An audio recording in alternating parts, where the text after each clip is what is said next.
Now entering Armbar Audio. Hello, and welcome to another episode of Armbar Audio. Next to me is my trusted companion,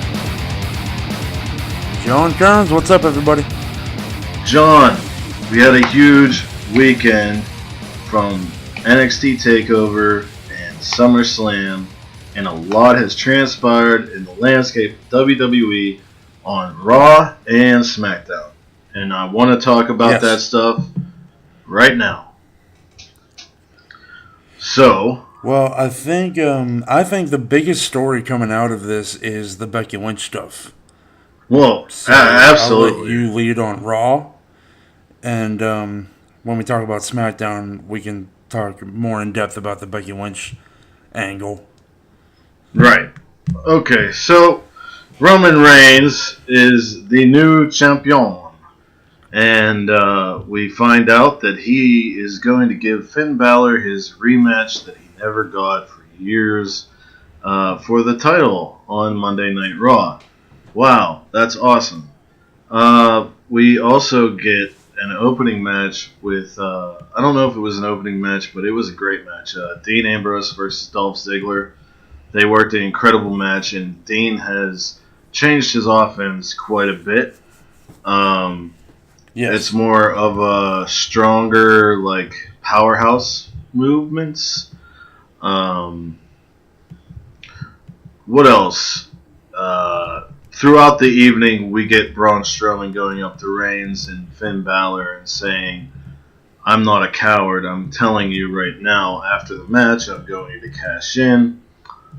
Stephanie McMahon relieves Kurt Angle of his duties for the time being and gives Kurt Angle a vacation, which many believe is for him to get in in-ring shape. Corbin is new general manager. Well, isn't that great? I mean, he just lost a squash match to Demon Balor. Why don't we just promote the guy? Doesn't make any damn sense to me, John. Does it make any goddamn sense to you? Okay, have you met Stephanie McMahon? She's handing out everything like she hands out everything to everybody. I've never met her, but I would love to.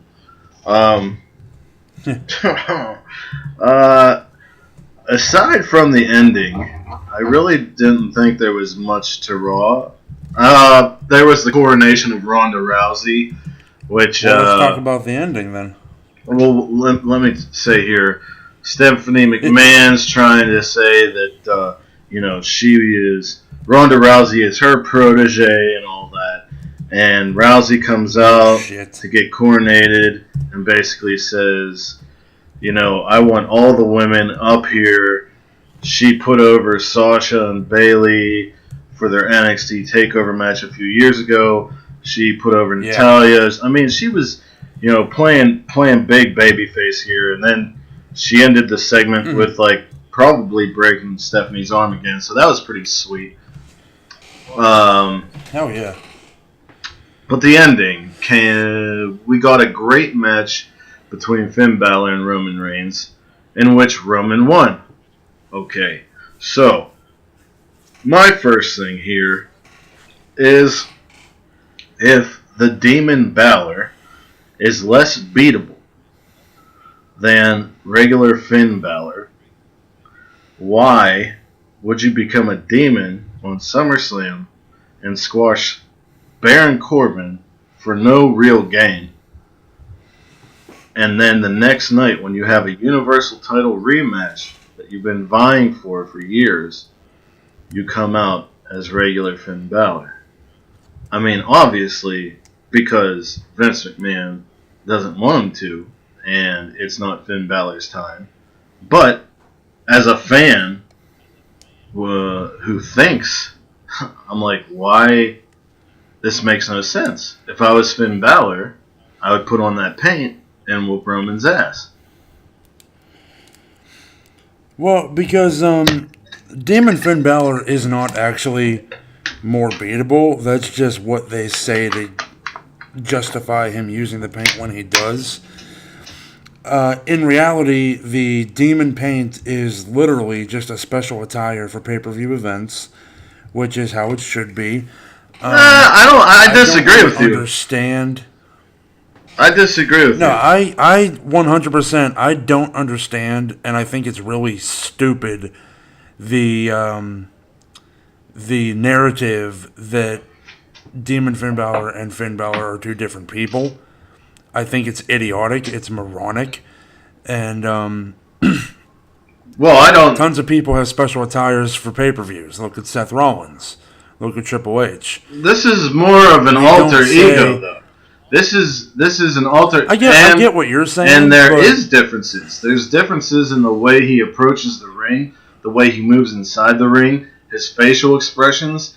It's not just Finn Balor putting on makeup. But it should be. But it isn't. That's why the narrative is he becomes something else. I understand trying to keep kayfabe alive, but sometimes the kayfabe is really stupid. Okay, I'll accept that for sure. Yeah. But then again, we're not kids. The kids are buying the demon stuff.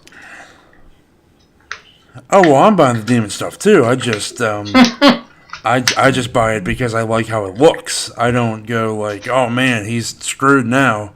Demon Balor's here. Yeah, well, I mean, it's kind of like we watch wrestling and it's cartoonish and it's like superheroes and stuff like that. So, yeah, you add this other layer to this character, and he switches up his movements and his facials, and he comes at people harder. But the thing is, what is more special? A Universal title match or Baron Corbin? Well, to be fair, it's a Universal title match that he didn't know he was going to get. Right. He needs time. He needs time to transform. He didn't have time to channel the demon. You know what I mean? Yeah, especially after he just channeled him. We don't know how often he can channel that. After Finn no-showed SummerSlam like that was really rude. Oh, shit. All right. Good. I like that, John. So, what do you think about Ronda as women's champion? I think it's good for business, man. I think she's way better than people thought she would be. I think she's a lot better than people are giving her credit for now. Right, and I think it puts more eyes on this women's division, which is great, and I respect the hell out of her. I do too. She went up against a little heel in Alexa Bliss, and she had to win the way she won. And I mean, I think they're treating her right, and they're going the right way. Exactly. But yeah, so we get this great match between Roman and Finn, and of course Braun shows up because he said, unlike a coward, that he's going get those to hands. Cash in. So what happened, John, when Braun Strowman tried to cash in? Well, we hear the ever-familiar Sierra Hotel Echo India Lima Delta. I think I mixed up the E and the I. I think I said it backwards, but whatever. And Dean Ambrose and Seth Rollins, in the classic Shield gear, approach the ring. And the three of them, obviously with Roman Reigns added to it, just put the beat down on Braun Strowman and ended up triple powerbombing him through the table. But only on the second attempt. The first attempt, he was actually able to fight his way out. But eventually, the numbers game was just too much for Braun. Right. Now, it should be noted that Braun Strowman gave the referee the Money in the Bank contract, or briefcase, but the bell never rang. Yeah, the bell never rang. I have, some questions about this. Obviously, I thought it was awesome, because I love the Shield, and I think it's cool. But we have a program going with Seth Rollins and Dean Ambrose where they're good guys against Ziggler and McIntyre.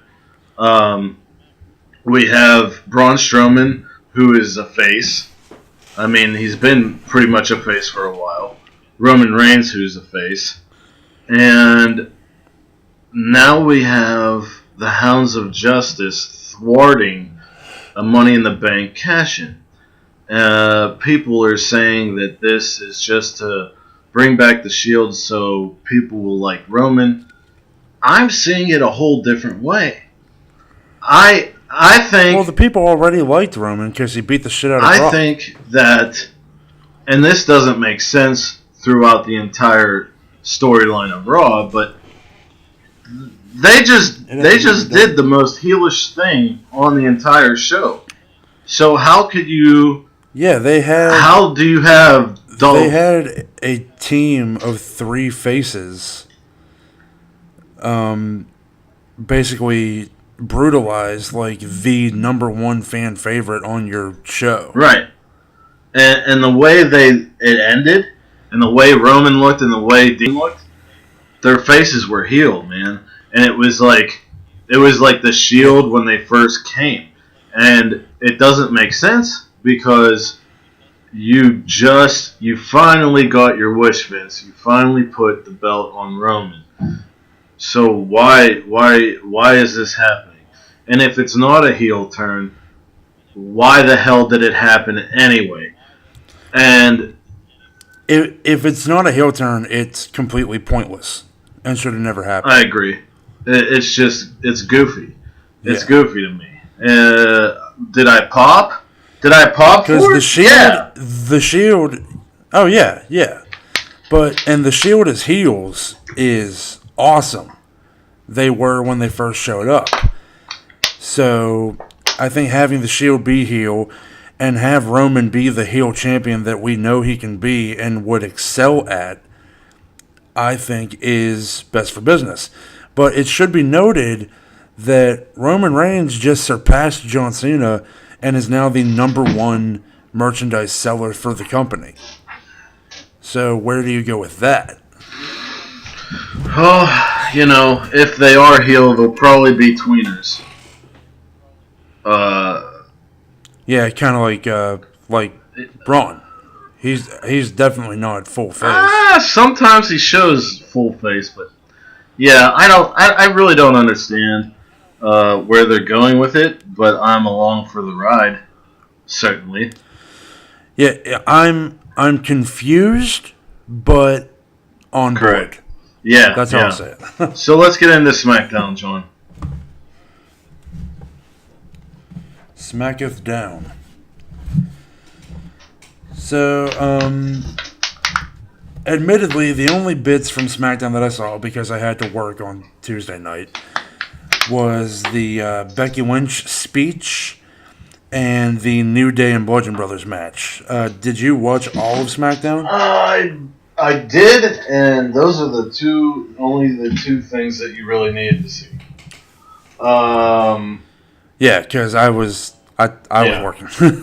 So, Becky Lynch's explanation for what she did post-match at SummerSlam.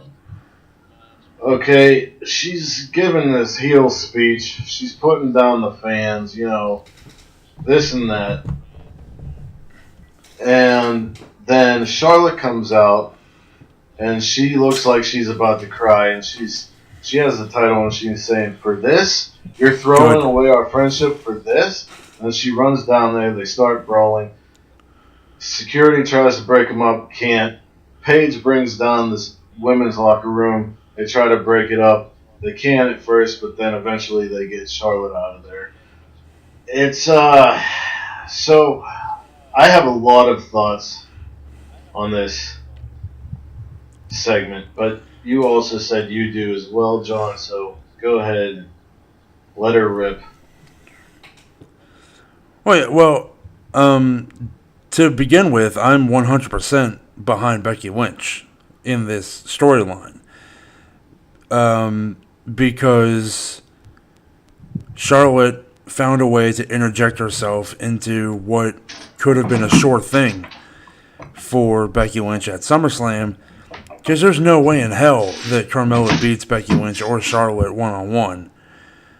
So, obviously, I would have rather had the match at SummerSlam stay a one-on-one with Becky Lynch and Carmella, have Becky Lynch win, and then maybe actually do a real heel turn and build her as a heel going towards Evolution to face to put the title on the line against a face Charlotte.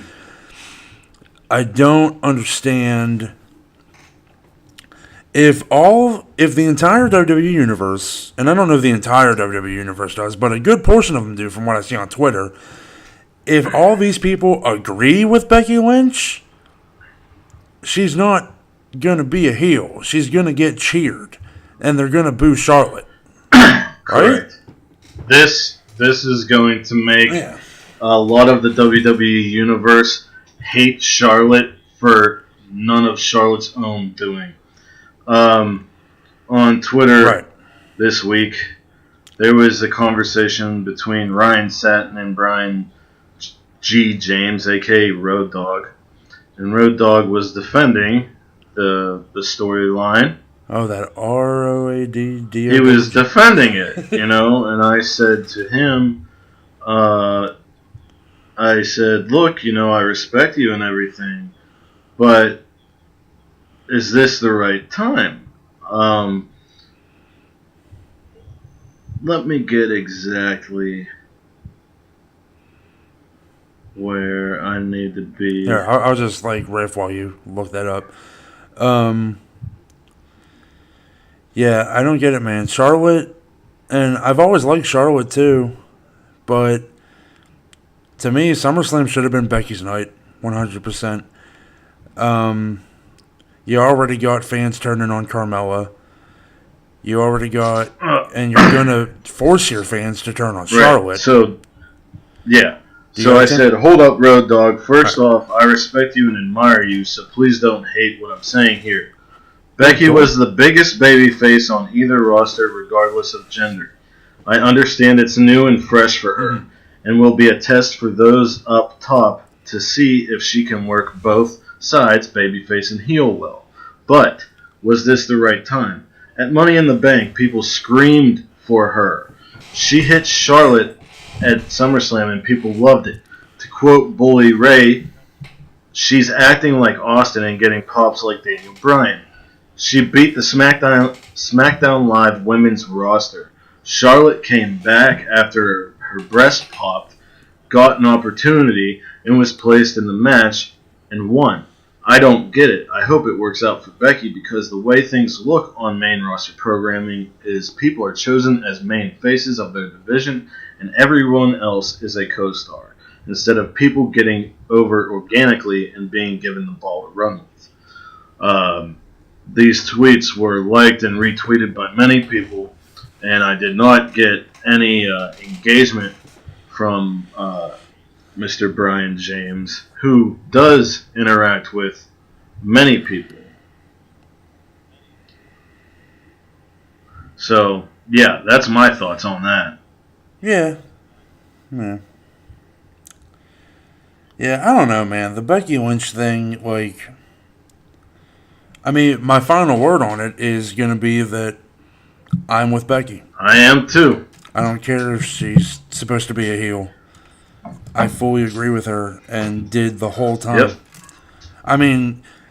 Anybody that watched our SummerSlam live reaction stream, we were both screaming for Becky to annihilate both Charlotte and Carmella. So, I understand that they're trying to see if Becky can work heel, because she hasn't in a very long time. I think she probably can, but it's just dumb. I like heels anyway. Yeah, so do I. But when I like a babyface, I really like them. And she was such a good babyface. But anyway, we get the New Day becoming 5 or 6 times champions. 5-time 5 times. Because I think Rowan's hurt. That's about it. Yeah, Rowan did something to his rotator cuff. Yeah, and that's about it for that. So we'll see what happens going forward. It was a hell of a match, though. It was no DQ, and it was brutal at times.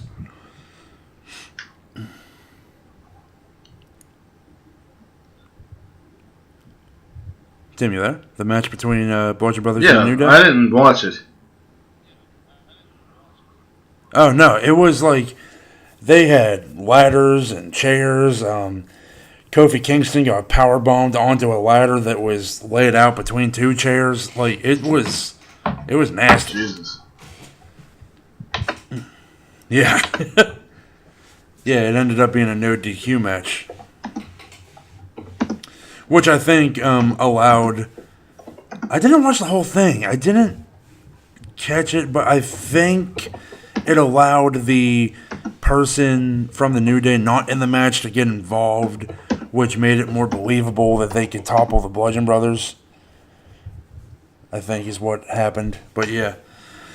So Eric's gonna be out for a while. I don't know that I wouldn't mind seeing Luke do some. Yeah, I'd like to see him as Nakamura's next opponent. I think he has the chops to do it. I think if they gave him the opportunity, he would be able to make it really good. So we're going to take a little break, and when we come back, we are going to have our top 10 favorite finishers of current wrestlers with our friend the NerdyMark, Sid.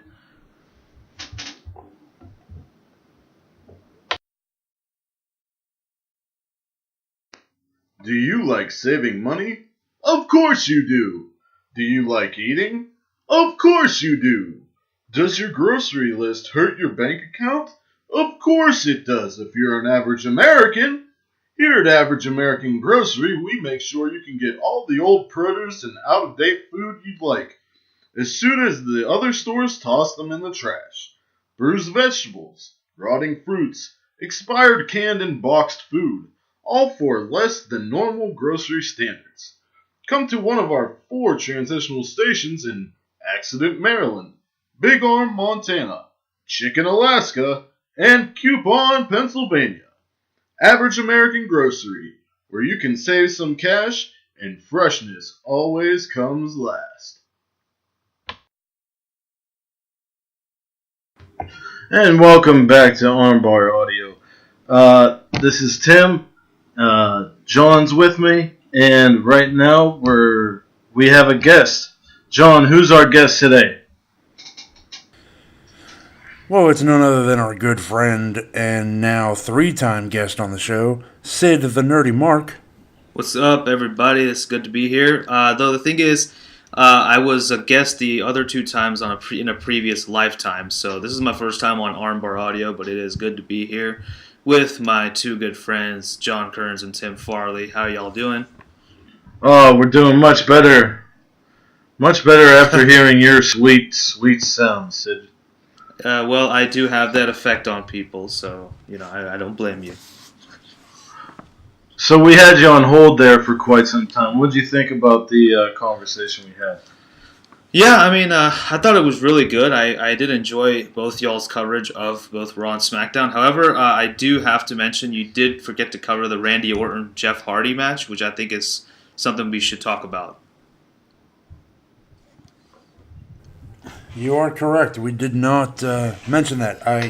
It completely slipped my mind. So it happens to the best of us, John. Don't worry about it. So we got a continuation of the Jeff Hardy and Randy Orton angle, which came in the form of a regular match, but once again, Randy Orton decided to sexually assault sexually Jeff Hardy's earlobe and try to pull his ear off. But Jeff Hardy wasn't having it. Upon the match's end, which I assume was ruled a disqualification for something, we got a massive beatdown between Jeff Hardy and Randy Orton. They fought all the way up to the technical area, and it ended with Jeff Hardy swanton bombing Randy Orton through a table from a ridiculously high place, which Jeff is known to do. So, yeah. Looks like the Randy and Jeff Hardy thing is going to keep going. I'm all for it, honestly, because Randy is now saying that his goal is to destroy fan favorites. And it appears that we have psychotic heel Randy Orton back, which is my favorite Randy Orton. So, yeah, I'm all for it. What do you guys think? I think that Jeff Hardy's counterintuitive. He gives interviews about the Swanton Bomb and how he shouldn't be doing things. And then on SummerSlam does one onto the apron. And then on Tuesday night he does one off the stage. I think that's kind of goofy. But... well, he's Jeff Goddamn Hardy. He's not going to stop. Right. I mean, the thing is... he's Jeff Goddamn Hardy. The thing is, he said he shouldn't do them. He never said he won't. All right. But if Randy Orton's whole thing is about taking out fan favorites, if Jeff Hardy is injured or something like that, who his next target be, do you think? On SmackDown, I'd say Daniel Bryan. I was thinking the same thing. Yeah, Daniel Bryan. And I wouldn't mind seeing that. Yeah. Certainly wouldn't mind. I mean, you could even go, if he's full psycho heel Randy again, you could even have him say that he's going to retire Daniel Bryan. That would be... Right. That would be pretty awesome, actually. So, Sid, did you... is there any breaking news from the world of wrestling you'd like to share exclusively on our show, Armbar Audio? Yeah, I actually made a IGTV video about it because I had found out about this at so late. It was like 3 o'clock in the morning when I read the news. So I was really tired and I was really pissed off. So I had to talk about it. But Neville is apparently no longer under contract with WWE. And, I know I mentioned in that video that they were, like, treating him badly and whatnot. But, I'm okay now. I've recovered from it. But... yeah, personally, I think it is a good move for Neville. I think we were talking about this, Tim, but we decided that he would never reach his full potential if he were in WWE versus if he were to go to New Japan, Ring of Honor, Impact, wherever, Indies, maybe even Lucha Underground somewhere. But yeah, I think it's a good move for Neville. I hope to see the man who that gravity forgot in a wrestling ring in the near future. Maybe I hope he is all in for wrestling still. Yeah, something like that. Yeah. That would be sick. Yeah. That would be sick. Yeah, that would be awesome. I don't know if he'd be able to wrestle. No, Sid. Show up. He is. There's been many a question really about if he's under that no-compete clause. Dave Meltzer came out yesterday or today and said that there is no clause. That he is ring ready to go. Oh, so good. Yeah. It is completely possible for him to wrestle it all in, or at least make an in-ring appearance. And I think Cody and the Young Bucks, they had to have known what was going on with him. Otherwise, they wouldn't have made those tweets earlier in the week. Like I miss Neville or something like that. What tweets are you referring to, Tim? Cody put a thing up from SummerSlam where it was Neville and Stephen Amell against Stardust and whoever else in that match, and he said, "I really miss Neville." And then I think Nick Jackson replied and said, I do too. I just talked to him. He seems to be doing great." So he indicated. Okay. Yeah, he indicated that he was talking to him actually. So. Right. Okay. I'm Could be something. super, I think that's super excited to see where Neville goes. I'd love to see him go to New Japan and use New Japan as a vehicle to get exposure into ROH and Rev Pro as they have partnerships with them. I'd love to see him against Hiromu Takahashi and Okada and the version of Jericho that we don't get in WWE. I would also like to see him in Impact because we got a lot of growth from Neville as the king of the cruiserweights as his promo skills and character development. But Impact right now is very good with developing storylines, developing characters, getting stuff out of getting creatively stuff out of people that you normally wouldn't think would be able to, like Matt Sydal or Eddie Edwards. These guys actually have characters. They are able to speak on the microphone now, and I think it would benefit Neville, and it would benefit Impact also. It's gonna benefit anyone who gets Neville.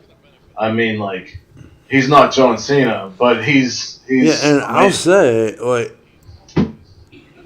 if Neville were to go to Impact, we could see a rematch between him and Austin Aries, but not under the WWE restrictions, I think would be the right word. You could also, him and Phoenix would be amazing.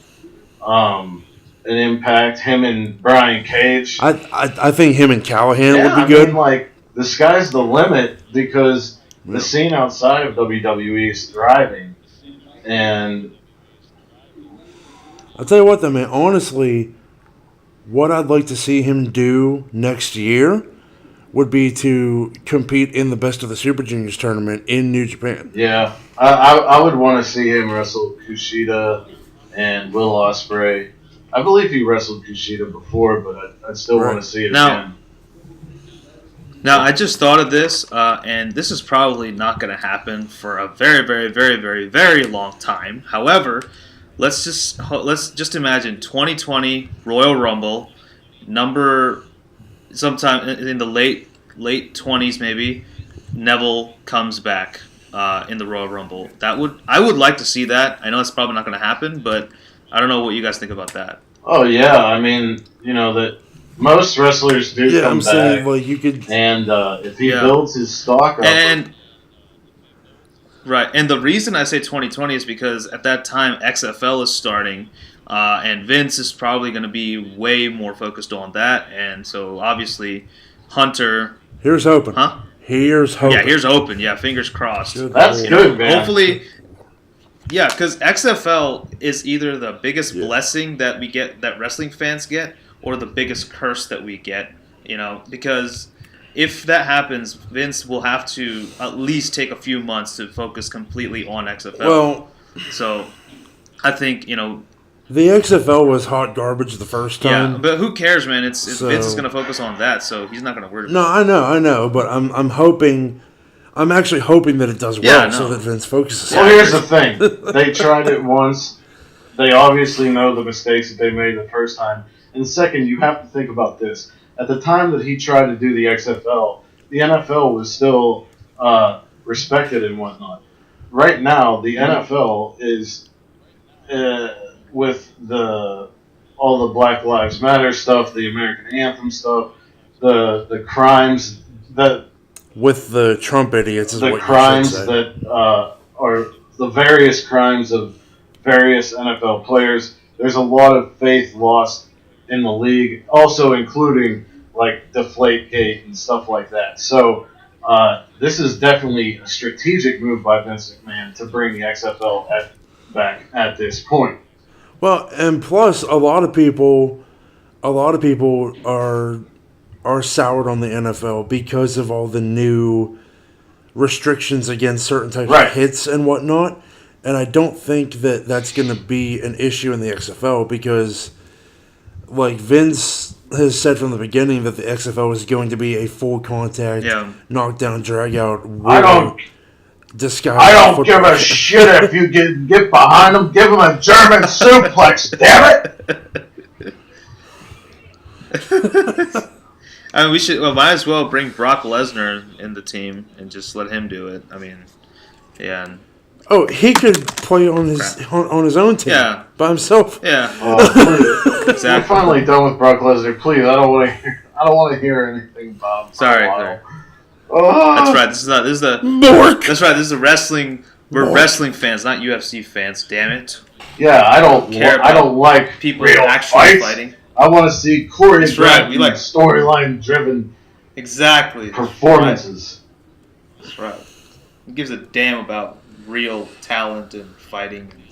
Well, that being said, seeing Ronda Rousey break Stephanie McMahon's arm brought me an unfathomable amount of glee. Oh, no, and yeah, that was childlike great. I wish I was around you Oh, at and that she- time you know- because I know whenever you get to that point of glee, sparkles start to fly off of your body and they're stars, and it's just a mystical Yeah, that's experience, and I'm really sad that I missed it. Yeah, it's happening right here. Oh, Damn. No, All right, well, that's enough banter. We got Sid here for a reason, okay? And today we decided to do a top 10 list, and we were BSing beforehand, and we decided we're going to name our favorite finishers of current wrestlers. So, since Sid is our guest, we will treat him as such. Sid, throw some finishers out there that you love to watch. Oh my god, this is a bit of a hard list, but I will try my best. One thing that really comes into my mind is definitely the spear. It's very simple yet effective. I love Goldberg's spear. Charlotte Flair has a really good one, and screw you, Smarks, but I love Roman Reigns' spear. It's freaking awesome. I love the I like Bobby Lashley. gun too. stun. Yeah, Bobby Lashley's. I'm sorry, I forgot to mention him, but I love the gun stun by Tama Tonga. hell Yeah. yeah. That's good stuff. Even Charlotte's spear ain't bad. Yeah, I mentioned Charlotte. I did. That Yeah. she was good. I loved that. I loved hers, but yeah, the gun stun Yeah, by. the gun stun, definitely. Yeah. I can agree with. I like that one better than the RKO, to be honest, because I think his is a little quicker. The gun stun's a little quicker than the RKO. But on the topic of Randy Orton, I like his scoop power slam that he does. That's pretty cool. But let the- me interject about Tom Tonga. Yeah, go The ahead. gun stun is superior to the RKO, definitely. You said the quickness, Yeah, it is. but it's also Tama Tonga in the ring. His elusiveness and that quickness, and the way he sets it up, like with the way it's kind of like Randy Orton, but it's way quicker because he springs up. He starts from the ground. Yeah. He doesn't set it up on the ground and then stand up and then hit it. He's on the ground and he jumps out like a snake in the but grass. He can also hit it like from a running position. Yeah. I've seen him do it as a rope rebound. I've seen him do it jumping from the ring to the outside. Like he can. It's an adaptable move, which is I think what makes it so Right. cool to You can see. hit it on anybody. Yeah. And also, well, and I mean, if we're gonna talk about Tama Tonga, I love the thing, whatever he does, like when he slide, kind of like like how Baron Corbin, he rolls out of the ring, comes back in, and hits you with the lariat. I think. Yeah, I like yeah. Tama Tonga when he like kind of just slides to another side and then just hits you with like a drop kick. That looks amazing. I love doing that. I wish I could do that. Yeah, He's a very it's so slidey cool. boy. Yeah, he's very sliding. It's so cool. It's like a slippery. You say he's a very slimy Yeah. boy, John.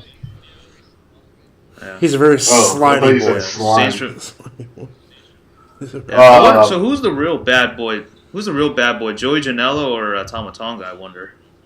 Oh man, Tama Tonga. I'd like to see that match. That would be a really good match. But Battle of the Bad Boys. I do like. Don't call it that. That sounded bad. Yeah, you have a little. There's a specific logo on the bottom left corner. We'll need that for that picture. But anyway, I don't want to say the name because they don't sponsor me. So I don't want to. Anyway, but Yeah, that's true. yeah. Anyway, but a couple of other ones I want to talk about. pretty much Hiroki Goto's entire moveset. I don't know any of the names because they're all in Japanese. But the thing is, Hiroki Goto's moves look all super badass. His finisher's called GTR, and that's whenever he smashes the back of their neck onto his knee. And then if he does it the other way, it's like a neck breaker called a reverse GTR. The other thing he uses, I think, is that Oshigoroshi, right? The whole like suplex to the knee or whatever. I don't know, but yeah. Damn. Goto's good.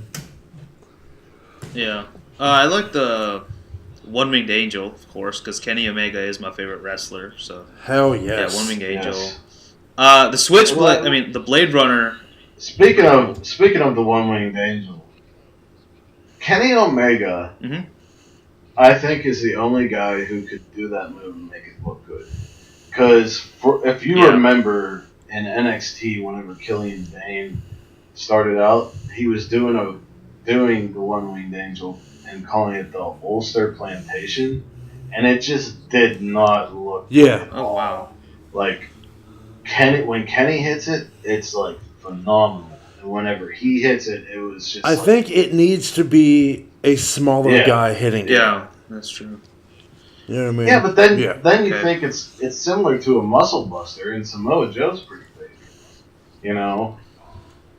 It's not really though. True, because of the electric chair position. It's more. It ends up looking like a sit-out powerbomb almost. Yeah. But like reversed. Now, Tim, you want to throw some out there before I go, or do you want me to go next? So we already threw out the One-Winged Angel. You were talking about the Blade Runner from Jay White. I caught you there. Yeah. Nice. I'll throw out. No. I mean, Sister Sid Abigail was about to say that, and so I was. I know. I'm gonna say, since he's returning to wrestling, the Red Arrow, it is the most beautiful aerial move in wrestling today. I love the shooting star press performed by Matt Sydal or Mark Andrews. I used to love. Well, I guess I won't bring it up because he retired it. But Ricochet's double moonsault was amazing. But that's null. The double moonsault. That's null and void because he hasn't done that in a long time. I really like the Go to Sleep. I like Matt Riddle's version. I like Kenta's version. Yeah. Whether it's Hideo or CM Punk or Matt Riddle, since CM Punk isn't. Or Matt Riddle. Hideo Tommy's version. Yeah, CM Punk's not really I wrestling. Yeah, shh! Don't talk about him. What's a CM Punk? I have no idea. Yeah, I know.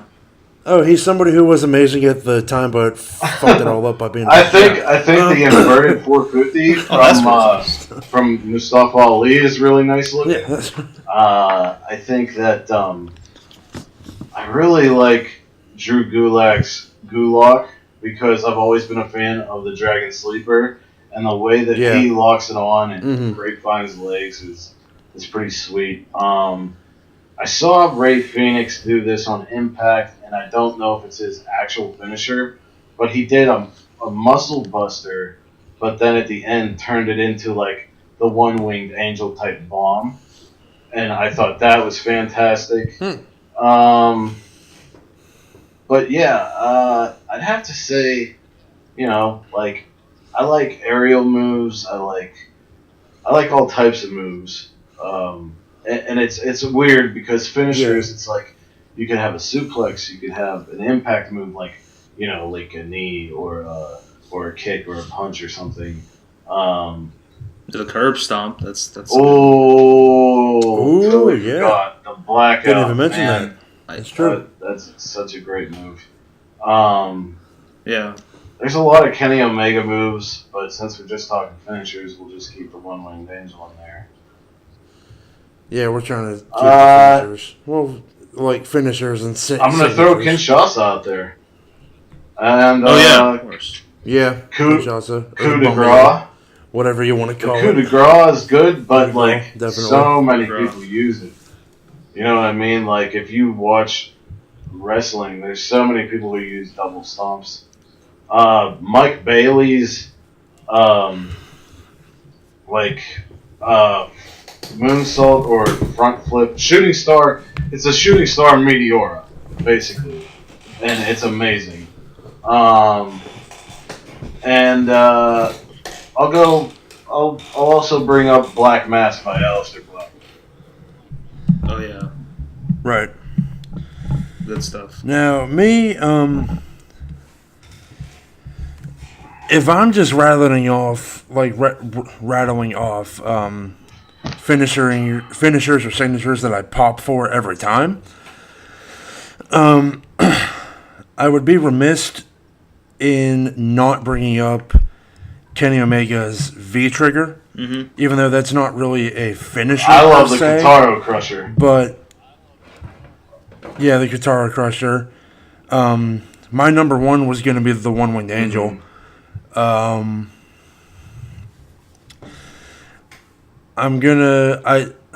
You said a lot of the ones that I wanted, you guys. Definitely the coup de grace.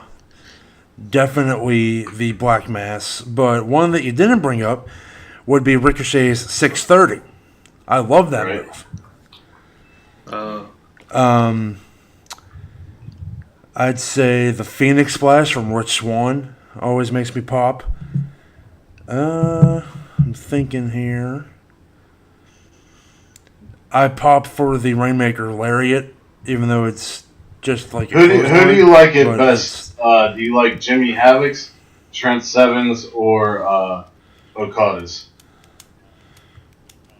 Well, I said Rainmaker Lariat, so it's Okada's. Kairi Sane's Insane Elbow. Oh! Velveteen Dreams Purple I Rainmaker. forgot Kari. Yeah. Damn. Yeah. The Purple Rainmaker, I love. Thinking about NXT guys, I said the 630, I said the Purple Rainmaker. Shayna Baszler's submission finish that she uses, I don't know what it's called. John, it's called the Kirifuda Clutch. What is it, Sid? The Kirifuda Clutch. Yeah. It's like a coquina clutch, but yeah. The Muscle Buster from Samoa Joe, even though he doesn't really use it anymore.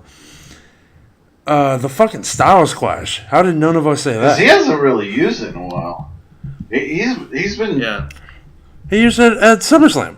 Well, he tried to use it at SummerSlam. Yeah, but he usually uses the phenomenal 450 splash. Well, I love that too. I love the Phenomenal Forearm. I love the Calf Crusher. Right. I'd say now that Petey Williams is back in the game, the Canadian Destroyer. I always pop for that. The Young Bucks, the more bang for your buck. Whoa. I love that. I don't want to get What's into that? tag team finishes.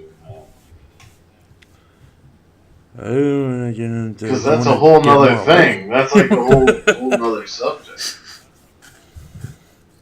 Is it? Uh, I guess it is. Yeah. No, it's fine. I agree. I guess it is. Yeah.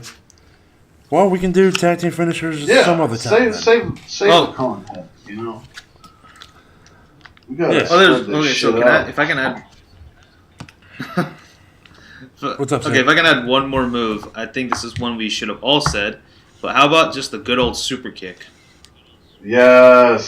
Super kick part two. How about... Sweet chin music, super kick, whatever. Adam Cole's super kick to Ricochet at TakeOver was a damn finisher. Should have been. I'll tell you what, I forgot, and I love this move. The super European uppercut by Cesaro is Oh, yes. absolutely Oh yes, amazing. yeah, Super European uppercut. The RKO, obviously. The pop-up powerbomb from Kevin Owens, Ooh. I love. I always pop for You that. pop for the pop-up? Nice. Yeah. Nice. Ooh, Project Champa, the reverse long blower that Tommaso Yeah, does. that's pretty nasty. Yeah. The Gargano escape. Yeah, the fisherman. So let's take all this. Yeah. Sid brought up the spear. What else did you say, Sid? I think spear, one-winged angel, gun stun. All right, spear, one-winged angel. Do we all agree? That one-winged angel is number one? I would say Yes. so. Yeah. Sid. Yeah, I agree. So yes, All right, we're putting one-winged angel at the top I would of the say list. because number one, it's very protected, and number two, it looks great, and Yes. it's used by the best wrestler in the world right now. So True. Yep. What would we put in the middle of the list at number 5?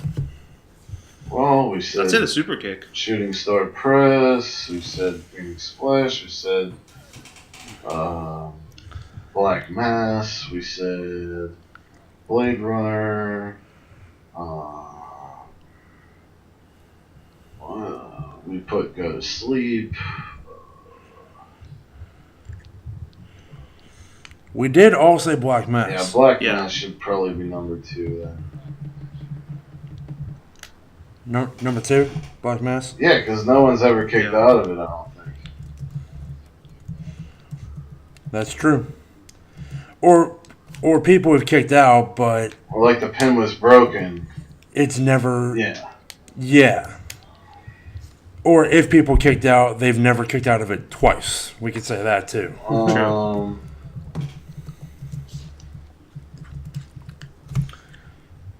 We said the RKO. Or the gun stun. We did say the RKO. Yeah, gun stun. The gun stun should definitely be on there somewhere, because I agree that All that's right, an so amazing move. let's say right here, right now. Are we going gun stun or are we going RKO? Gun stun. I say gun stun too. Sid? They could both be on there because I agree with what you two said, but they are different moves. An RKO is like a cutter, and a gun stun is like a stunner. Yeah, I guess it's the presentation that does it for me. As far as the gun stun is concerned, I mean, I would definitely say gun stun though. yeah, it's a lot better. Are we going gun stun number 3? Yes, ma'am. Yeah, What do you that's think, good. Tim? Gun stun number 3, Tomatonga.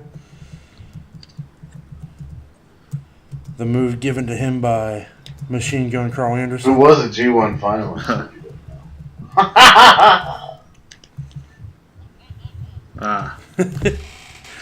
What? What else did we bring up? I brought. We all said coup de grace. We also brought up Kinshasa and Yeah, we said Kinshasa. Kari. Kinshasa number 4. Kari's insane elbow The deserves insane to be in elbow. the top 5. I will say, yeah, we don't have any aerial moves on Yeah. the list yet. Oh, I forgot one more. Oh, can I add one more to the? What do you got? The Eclipse by Ember Yeah. Moon. Oh! God, how did We're all dumb. that move is We're fucking all sick. dumb. That move is fucking sick. I love the Eclipse. Yes, and also, I forgot about Ground Zero by Keith Lee, where it's like a jackhammer, but instead of the suplex, Oh, yeah. it's He the does Samoan. It's like the fireman carry into the power slam. Yeah. I like that. Hell, why not? What about just the jackhammer itself? Yeah, but no one uses it. No. No, somebody is using the jackhammer. Who is it? Is it Cage? Goldberg. No, there is somebody using the jackhammer, and they call it the jackhammer. I can't remember who it is. You talking besides Goldberg? Besides, no, like currently somebody's using it. Okay. I can't for the life of me remember. Damn it. All right. Anyway, are we putting Eclipse number 4, Insane Elbow number 5? Yeah. Yeah. Yes. Yeah? Yes. Okay.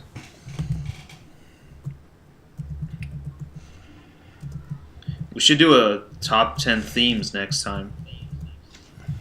That'd be fun. Yeah. That would be fun. Because I've been listening to Tamatonga's first theme called Spider Dance. Like it's like stuck in my head right now. Oh, you know what other one we forgot?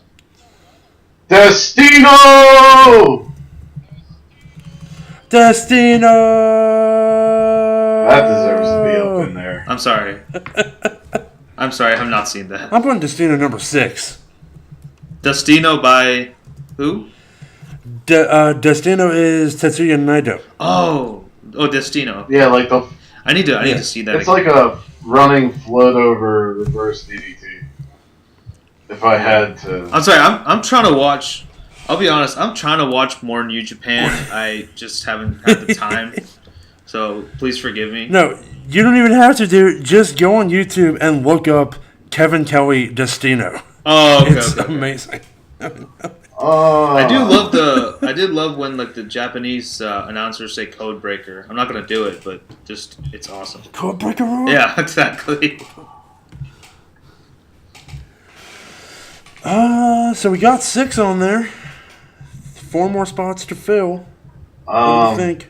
But so I know you guys probably haven't seen it, but if you look up Mike Bailey's Shooting Star Meteora or whatever he calls it, you'll lose your mind.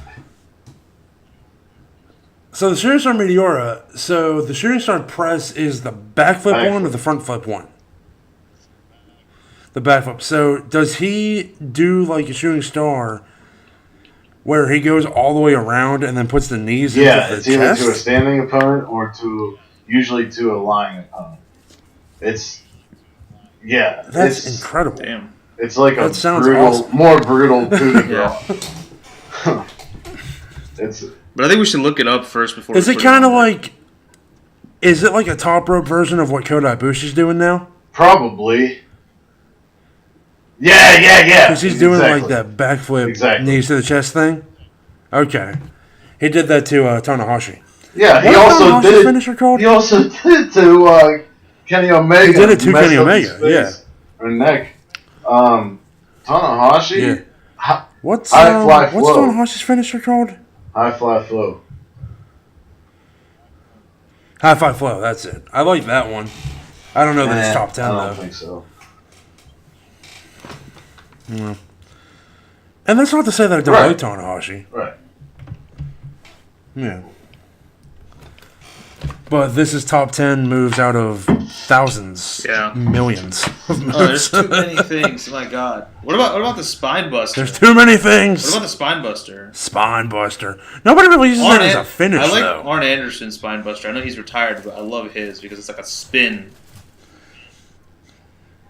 If we're talking about favorite spine busters, Triple H. What about Farouk? What about Bobby Roode? Farouk. What about Roode, Farouk man? Bobby buster. Roode. Bobby Roode does a good one. Glorious DDT. We didn't mention that. Glorious. It's alright. Whoa! I'm sorry. I like the Hammerlock DDT better by Almas.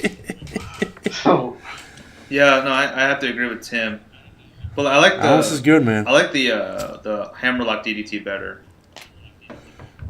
Yeah, I like Drew's. It's way more badass. The Claymore. The Claymore. Yeah, that one's good. Are we gonna put that on there? Number 7? Maybe. Good. What else did we mention then? The spear. I'm sending this to you guys as we speak. Yeah. What is it, the Mike Bailey thing?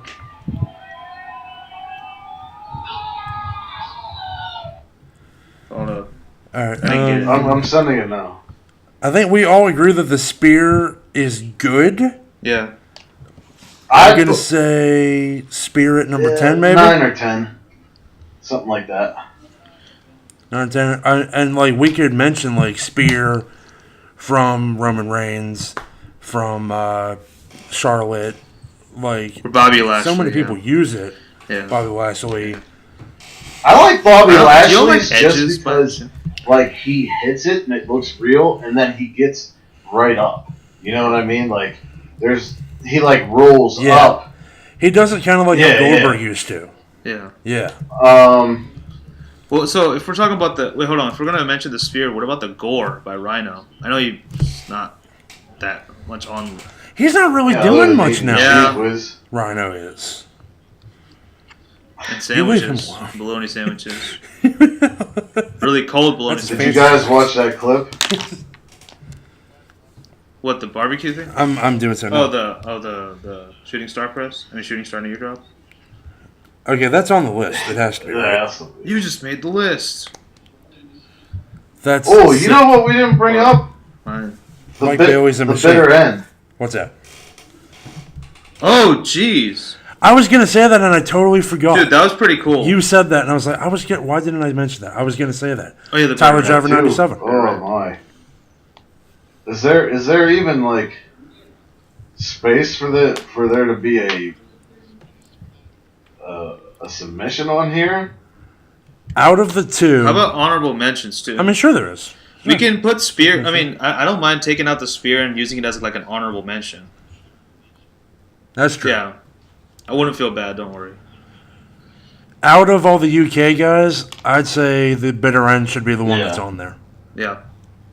Oh yeah, we mentioned the red arrow. You agree? Tim. Yeah, the red arrow. Yeah. Tim's gonna cry if we don't put it on there, so put it on there. Sorry, I'm just in a mood today. Are we gonna say bitter end number 7, red arrow number 8, or red arrow number 7, bitter end number 8? Pete Dunne after Neville. Red arrow and then bitter end. Okay, Pete Dunne. So let's go. Yeah. What's now? Hold on, we have one more spot to fill, so we have one more spot, and then we can decide. What's everybody's favorite submission finisher currently?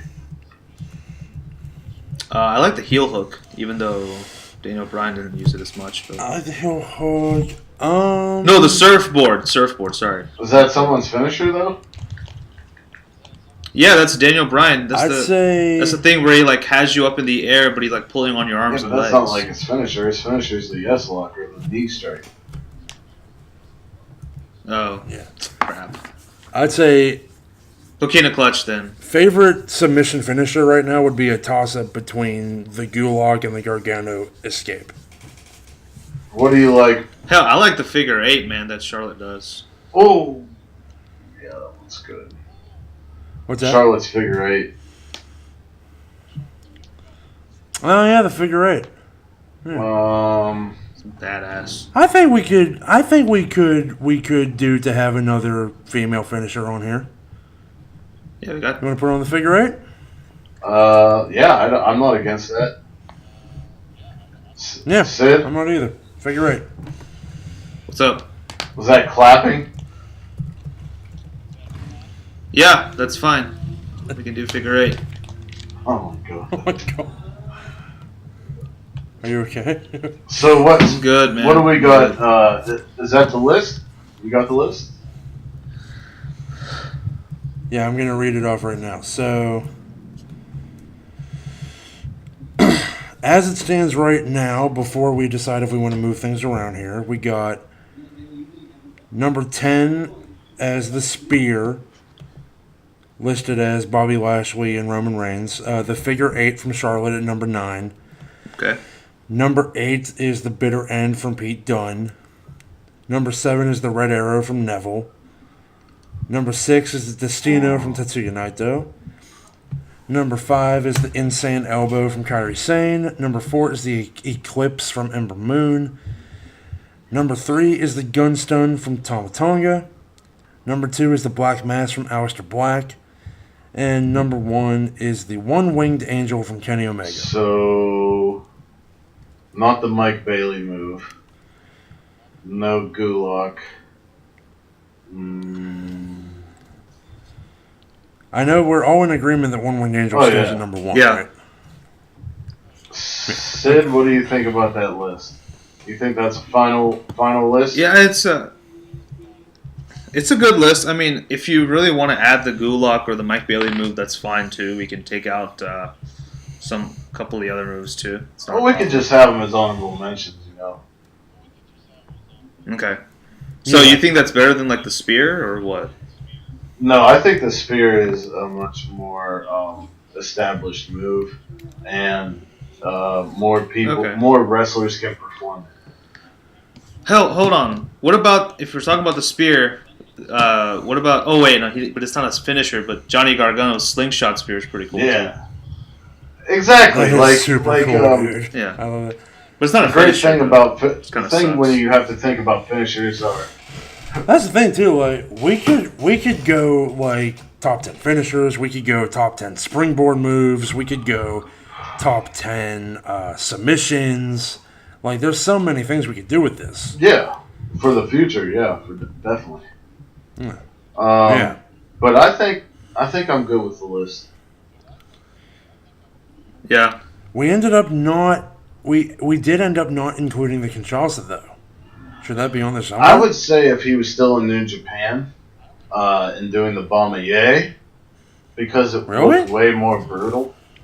I mean, what would you take out and put the Kinshasa in for? What? Well, I hate to say it, but I might take out the Red Arrow because we haven't seen Neville do it in so long, and we don't know where he's going to go. Yeah, but I feel like if we take out the Red Arrow, you should put in the Shooting Star knee drop. That's true. And if the Kinshasa,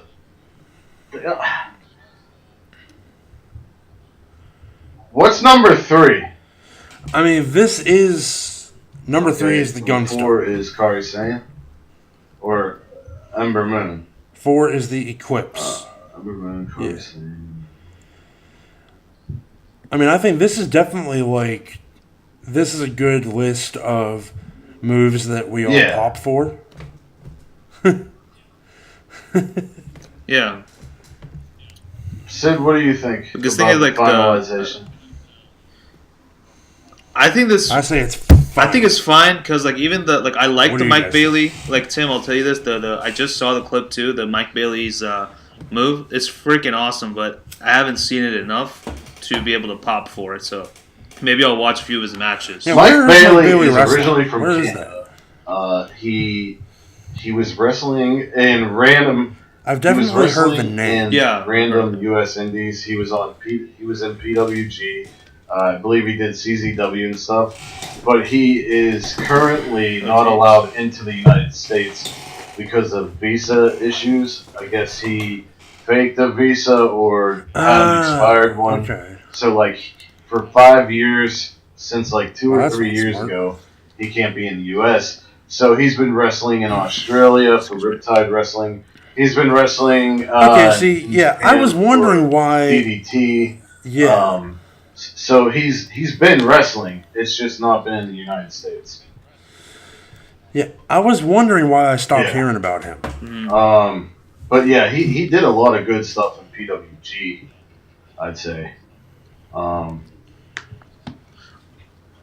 by the way, I have to thank you, Tim, for recommending Joey Janela because I did watch one of his matches against against one of the Joey Janela luchadors. was good, man. It was for Wrestle Pro. I forgot which one it was, but let me see if I can find it. Give me one second. He's a good guy. Joey Janela's good at what he does. Yeah. Ultimo Dragon. I saw that match. Oh, Ultima Dragon and Janela. I didn't see that yet. I want to. Yeah. He just took on. Do you remember that guy Hakushi? And in Japan, his name was Jinsei Shinsuke, but he came over during the New Generation and wrestled Bret Hart. His name was Hakushi. He was in white. He had a Raiden hat and had Japanese writing all over him. Do you remember that guy? Okay. I remember that. Yeah, I don't, do. but He wrestled Joey Janela at Joey Janela's Lost in New York. Oh, nice.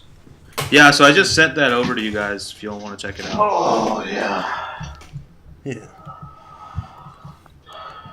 So yeah, I think that's a good list. Yeah, it's good. I think so too. So before we go, Read them off one more time, Don. Okay. Armbar Audio's top 10 current wrestlers finishers. Number 10. The Spear, performed by Roman Reigns and Bobby Lashley. Number 9. The Figure 8, performed by Charlotte. Number 8. The Bitter End, performed by Pete Dunne. Number 7. The Red Arrow, performed by Neville. Number 6. The Destino, performed by Tetsuya Naito. Number 5. The Insane Elbow, performed by Kairi Sane. Number 4. The Eclipse, performed by Ember Moon. Number 3. The Gunstone, performed by Tama Tonga. Number 2. The Black Mass, performed by Aleister Black.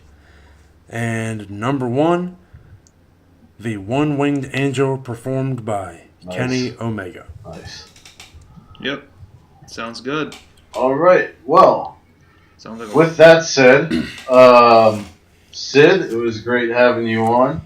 And hey, man, it's always the pleasure's mine. this Saturday, John and I will be doing a live reaction video to All In. And the week after, we are going to review it alongside our guest today, the NerdyMark Sid.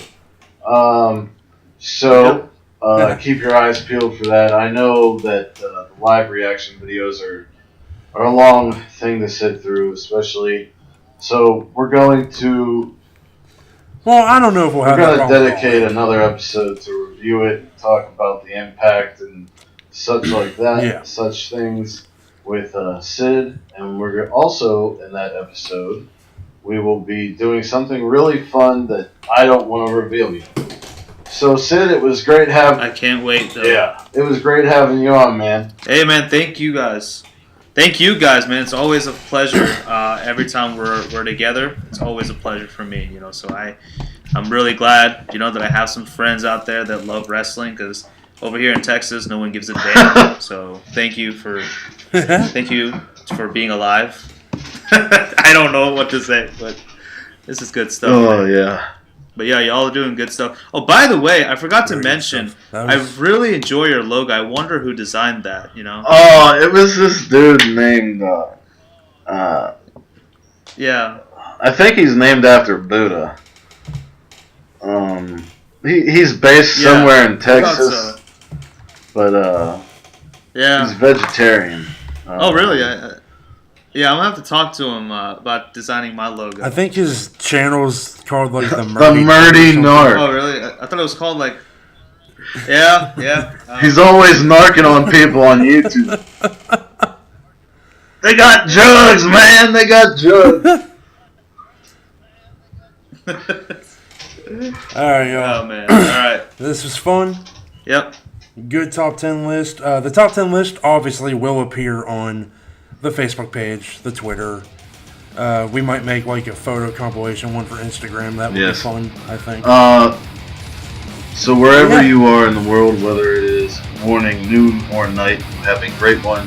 And peace and love to all of you. Thank you for tuning into Armbar Audio.